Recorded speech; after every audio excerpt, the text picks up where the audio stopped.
Don't be an anonymous investor. Join the stock market social media platform public.com. Invest any amount of money and share with friends and new friends. Discover new opportunities such as new companies and potential business partners and useful tools for beginners, and share your experience with friends on public.com. Link in the video description gets you $5 for being a Grid Network viewer. Use the referral code GRIDnet for your free $5 to invest and start investing and networking on public.com.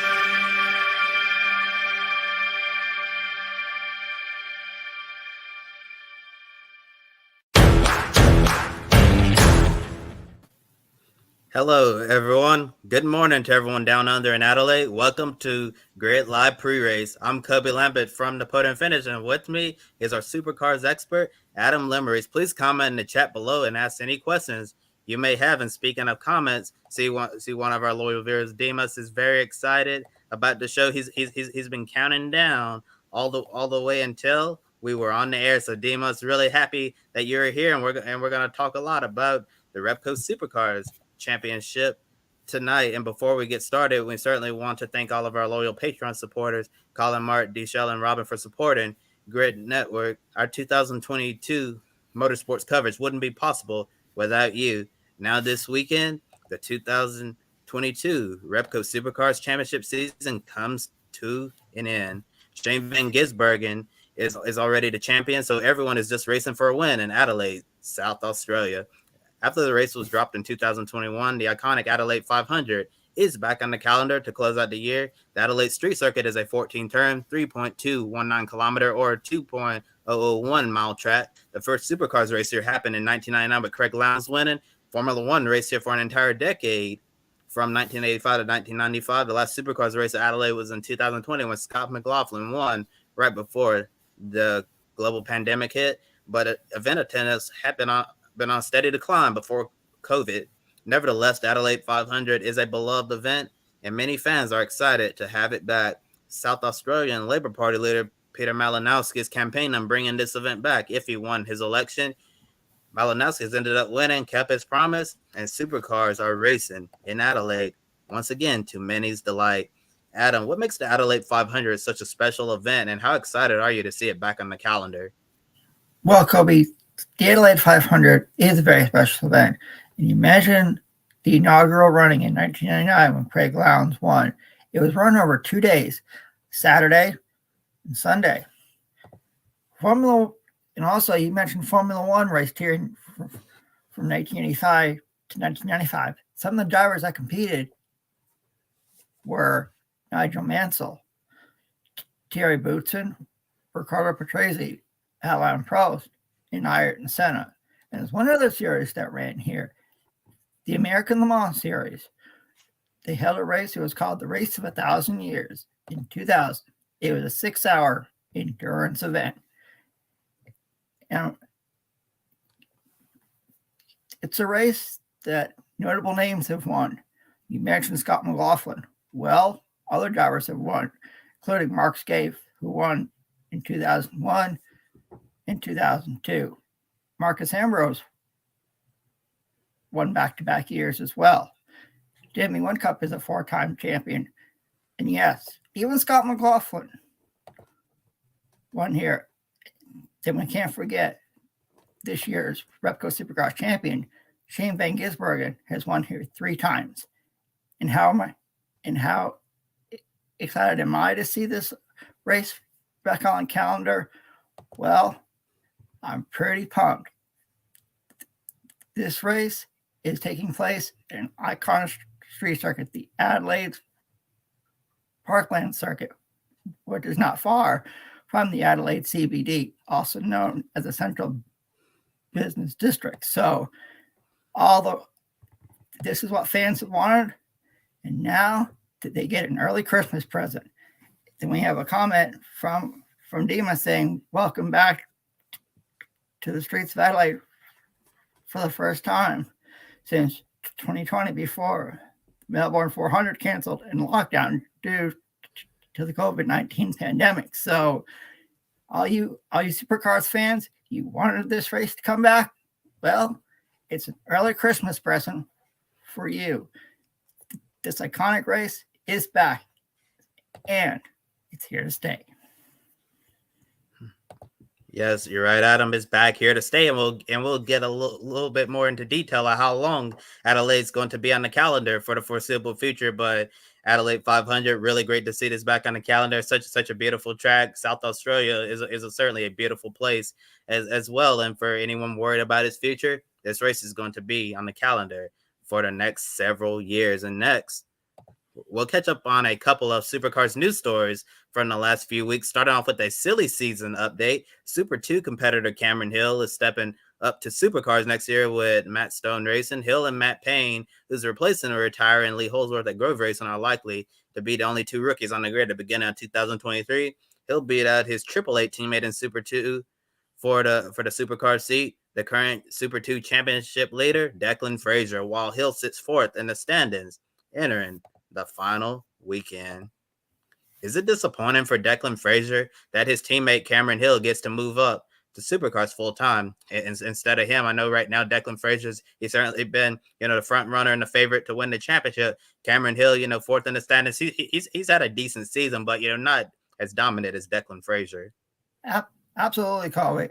And I'm surprised Declan Fraser isn't on the Supercars grid. He is talented, but I think we'll see him on the grid for the next 5 years. Cameron Hill moves up next year. He is a really good young driver.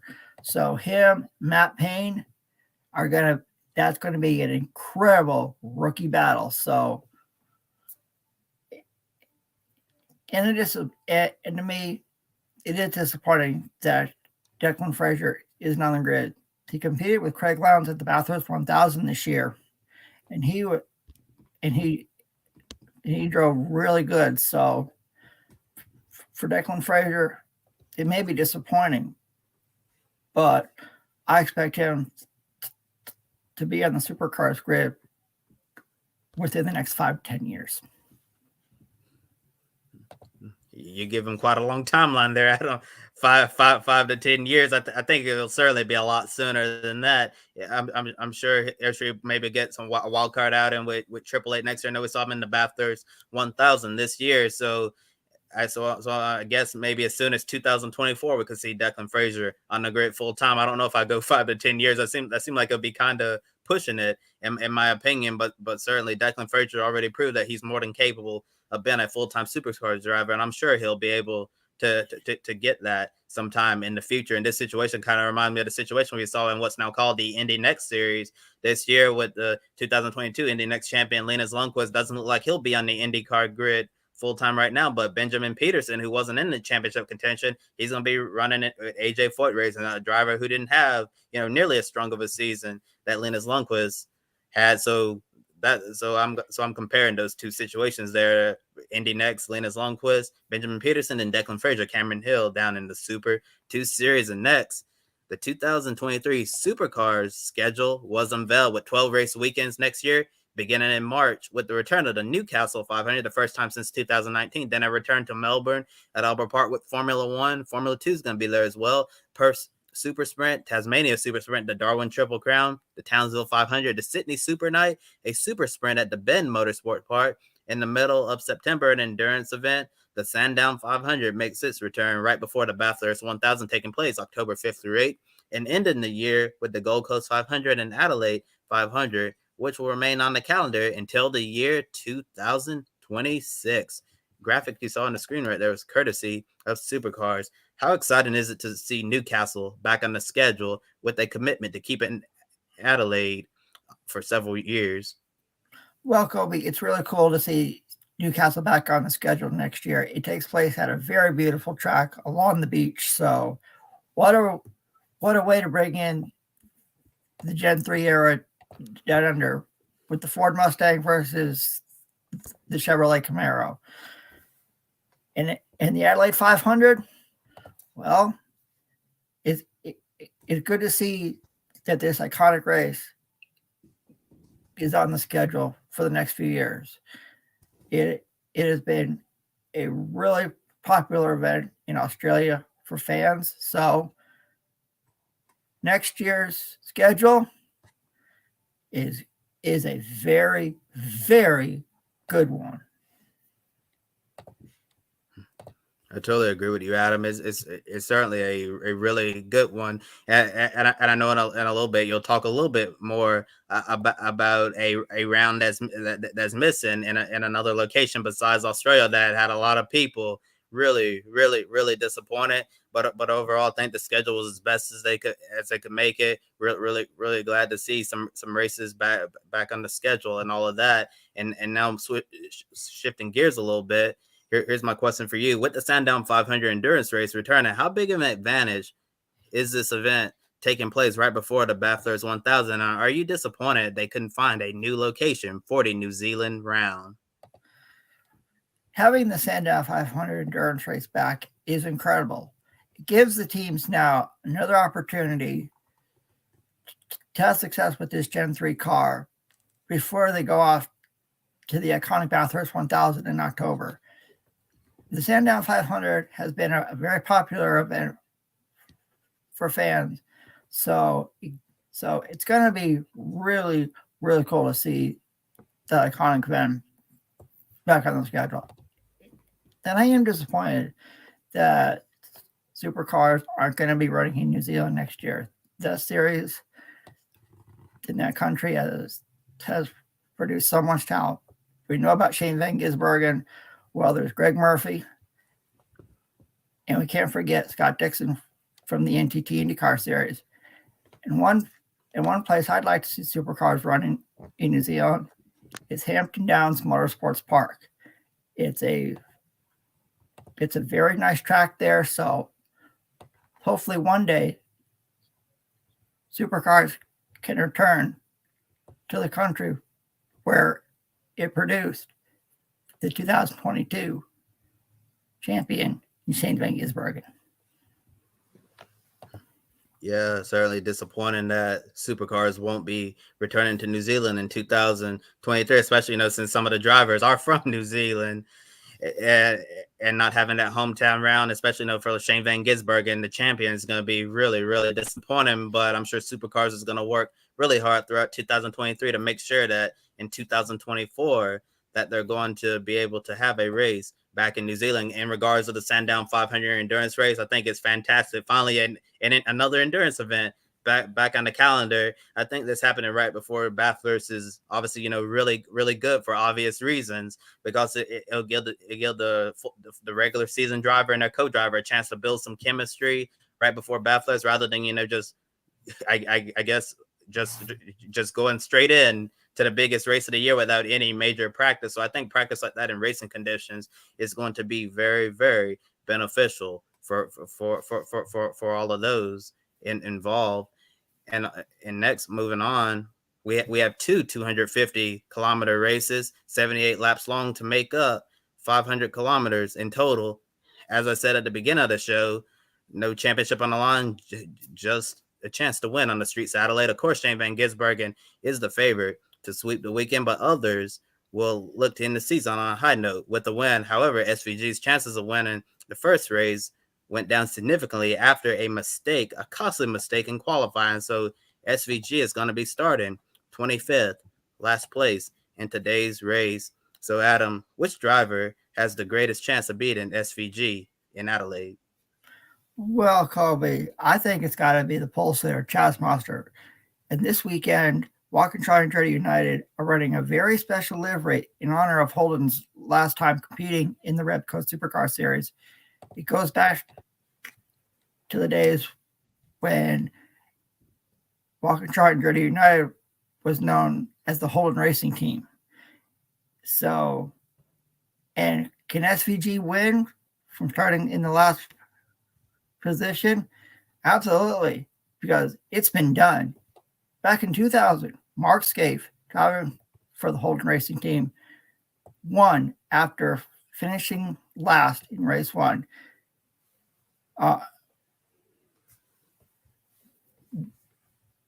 Why is Shane van Gisbergen running the number one? Well, in honor of him being the champion, and it's the last time we'll see Holden on the Supercars grid, and because the Chevrolet Camaro is coming in 2023. And Demas also says, what a drama for qualifying 33, the 2022 Adelaide 500. Shane van Gisbergen mistake at the final corner. Yeah. Again, back to what I said. Mark Skaife started last in race 2 at the 2000 Adelaide 500. He came through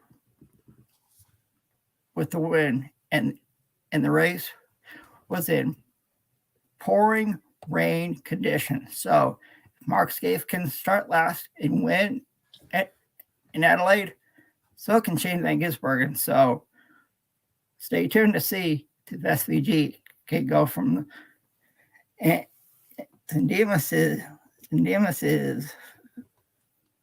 the chat room a lot tonight, and he says, you know, Scott McLaughlin as co-commentator for the 2022 Adelaide 500 this weekend. And do you know special delivery for Red Bull Ampol Racing Team Holden? Yeah, it's really cool to see Scott McLaughlin as a commentator this weekend. He has free time now since the NTT IndyCar Series is done. So I think it's pretty cool to see him as a commentator. And the reason why the Red Bull Ampol Racing Team is running a special scheme, it's because it's the last time we're going to see a Holden on the Supercars grid because of the Chevy Camaro coming in 2023. So that's why Red Bull and Waukesha Andretti United are running special iconic schemes this weekend. Yes, it's really nice to see some of the Holden teams paying tribute to the manufacturer there. Holden's, been around for so many years in supercars, and it's hard to believe that after this weekend, this is it. Holden's going to be history. Then we're going to be switching to a manufacturer that a lot of our American viewers are familiar with, the Chevrolet Camaro. Really excited for the Gen 3 era supercars, but before we move on to the new era, they have some unfinished business left with the Holden Commodores, and in Holden's final race, they won the Adelaide 500 14 times compared to 8 wins for Ford, with Red Bull Ampol racing and Shane van Gisbergen leading the charge. Holden has dominated the season, with Ford struggling to match their performance. Next year, with the new Gen 3 cars arriving, 2023 might be wide open for the Ford Mustangs to take the fight to the new Chevy Camaros, replacing the outgoing Holden Commodores.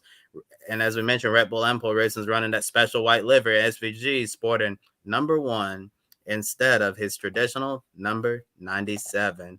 Can Ford spoil Holden's dream final weekend sweep and win at least one of the 250-kilometer races? No, Kobe. I think this weekend the Holden Lion is going to go out with a roar and sweep the weekend. And I'll tell you who I'm picking to sweep the weekend and pick a winner in just a few minutes. Yeah, I have a feeling we already know where most people are going for pick a winner, and I have to agree with you. I don't think we're gonna see Ford spoil the weekend for Holden. Although Ford looked really strong so far this weekend, especially Tickford. I think in answering the last question, I realized I forgot to answer that one in return. I think Cam Waters could be the driver to potentially stop Shane van Gisbergen from sweeping the weekend, because Tickford right now, the cars are all dialed in for this Adelaide 500 race weekend. So if it had to be a Ford driver and a Ford team, I definitely have to go with Tickford. But even considering the fact that Shane van Gisbergen is starting dead last in the race coming up in just a few hours time, I still think SVG can go from the back to the lead. If anybody can, SVG will, because he's proven time and time again that even when he's facing adversity, in the rarest cases for him, he still always rises to the occasion and gets the job done. That's right, Kobe. Now it's time for pick a winner. The last time we do pick a winner in 2022, and Kobe has a 1-point lead over Joe. So, Kobe, can SVG sweep the weekend and give Holden 2 last wins and go out roaring like a lion? Yes, I think SVG is going to sweep the weekend. And to be honest, I've been thinking about this ever since I saw SVG get qualified dead last, because I know in supercars, starting deep in the field, it's really hard to pass and get all the way up to the front. But this is this is not a super sprint. It's a 250-kilometer event. So it's going to, so with the extra distance, that'll be plenty of time for SVG to claw his way through the field and get towards the front. And as I said, if anybody can do it, it's certainly him. I think he can definitely go out there and win race 1 and race 2 as well. I was thinking about picking somebody else for race 1, but I realized, I have a 1-point lead over Joe and pick a winner, so I need to be smart and protect my lead. So that's why I'm going with SVG in race 1 and race 2. Kobe, we've agreed on supercars picks a lot this year. So I've got to agree one more time. Look at what Shane van Gisbergen has done this year. He's won the most races in a season. He won the Bathurst 1000. He's a supercars champion. He's even the grid ranking world champion. So, like you said, if anybody can do it, it's SVG. So I'm with you. SVG sweeps the weekend and gives Holden 2 last wins, and they go out roaring like a lion. Yeah. In the chat room, got a comment here from Dima, say, why final race or last dance for the Holden team? Because Holden's going to be exiting the supercars at the end of the current season, 2023.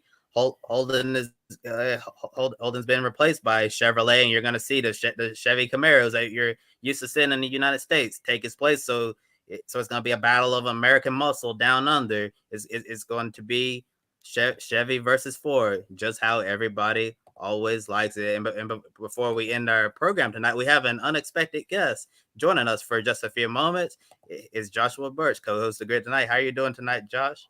Hi guys, yeah, can you all hear me first of all? It's yes. all good. I can hear you loud and yes, clear, we can hear my you. friend. Yeah, I was so tempted to be on as well, so I thought let's just go for it and gate crash the show at the end as well, because I love Adelaide. It's always been a special place. Obviously, unfortunately, I was born just after it moved to Albert Park for the F1 race, but I'm so happy that I had the Clipsal 500 back in the day and all the V8 supercar races. I love the history of this track, and I love watching racing around it as well. So I was very sad when it got taken off the calendar a couple of years ago. And now that they've changed governments, I believe, back to the original government, that was when everyone liked the racing here in South Australia. We've got it back. It's here, and I can't wait for 4 a.m. or 4:45 a.m. my time. It gets underway. It's going to be absolutely fantastic. Both races are set to record just in case I miss them live, but I'm going to be looking forward to watching a race around Adelaide. And I don't know about you guys as well, but it feels right that Adelaide's at the end of the season. It's a win. It never quite worked in March, but at the end of the year, it's just getting into spring/summertime. It's 30-degree temperatures as well. That's higher in Fahrenheit for you over there. But it's a good atmosphere and it's a good feeling. And I just love it. So I thought I'll just come on and sort of hype up the race as well. I'm looking forward to it. I think you've both been right with what you've been saying, that it's going to be Van Gisbergen. Yes, he's starting at the back for race 1, but we've seen what he can do in long haul races as well. That's going to be fantastic.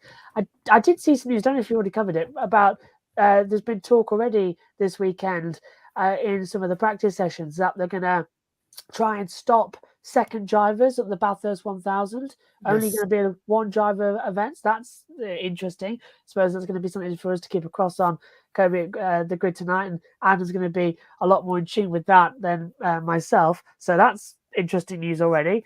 But it's just all bubbling for what's going to be a great race, and I'm so happy it's back and it's a dry weekend, and Adelaide to round out the year. It's the best Christmas present we could ever ask for.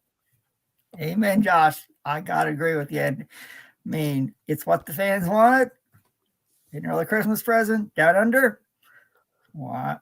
It's going to be awesome, incredible, and the Rumble of Thunder is back. It's rumbling down under. I might just go back in Adelaide. Might go to bed, get some sleep, wake up, watch the race, get another couple of hours sleep, then go out again. But I'll probably get told off because we've got to be busy tomorrow. But I thought I'll hop on at the end of the show and just sort of say I'm mega excited for this. Glad to have you hop on, Josh. Thank you for sharing your thoughts and Adelaide. And to all our viewers, we're going to be back on the air on Sunday for a Grid Live wrap up at noon Eastern to recap the Adelaide 500. And if you're here watching in the United States, you can watch that Adelaide 500 race 1 tonight at 11:25 p.m. Eastern time, a late one. So make sure you have your snacks and your coffee ready to go. You can catch that on Motor Trend on Demand, exactly where I'll be watching this Supercars action. And also, please be sure to check out the newest episode of Life on the Grid. We interviewed the managing editor at the Podium Finish, my colleague Nathan Solomon, to discuss his busy life as a young journalist covering multiple sports. Link in the video description below. Also, be sure to follow us on social media. Big thank you to our awesome Patreon supporters, Colin, Mark, Deshell, and Robin. Click the link below to our Patreon or to buy me a coffee for a one-time donation. Thank you to Edward Hunter from Formerly Zone, Amber and Zachary for buying us a coffee. We truly appreciate it. Also use public.com to invest in the stock market and use the code GRIDnet to earn free stocks. Get started and utilize the stock market for your own personal investment. For Adam Lemery saying Joshua Birch, who popped in at the very end, I'm Kobe Lambert from the Podium Finish. Thank you all for watching and enjoy the races in Adelaide. Don't be an anonymous investor. Join the stock market social media platform, public.com. Invest any amount of money and share with friends and new friends. Discover new opportunities, such as new companies and potential business partners, and useful tools for beginners, and share your experience with friends on public.com. Link in the video description gets you $5 for being a Grid Network viewer.